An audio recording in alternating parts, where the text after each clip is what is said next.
The way to address social distancing is tons of education and, of course, the right kind of enforcement. But we see in some places the enforcement is made harder by the sheer physical circumstances. So we're going to try a new approach. And this is a beginning this weekend.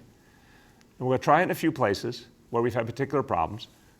It's something we can apply to more and more places if it works. We're going to do a certain amount of experimentation here. Again, we're in the great unknown. We're going to experiment sometimes to try and get it right. But we know we had some parks last weekend that were more crowded than they should have been. And we know it wasn't just some stray individuals. It was really the physical reality of the park. So we want to do something different.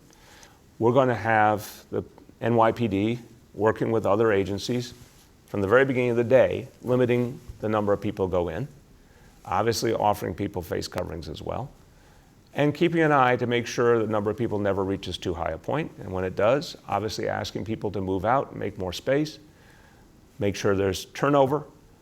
We're going to try that approach, see if that gets us closer to where we need to be. This is what we'll do to get started and try this out. We think that limiting access at the beginning makes sense, helps us to stop problems before they begin, helps us to educate people from the beginning. There has to be limited time and turnover. If people don't want to wait, if they come and there's a lot of people there and you have to wait, a lot of people are going to move on. If people do want to wait, we're going to make sure they're socially distanced.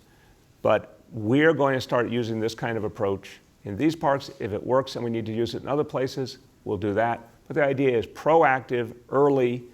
NYPD and other agencies are there before people show up in numbers. We set the tone from the beginning. We think this is going to help a lot.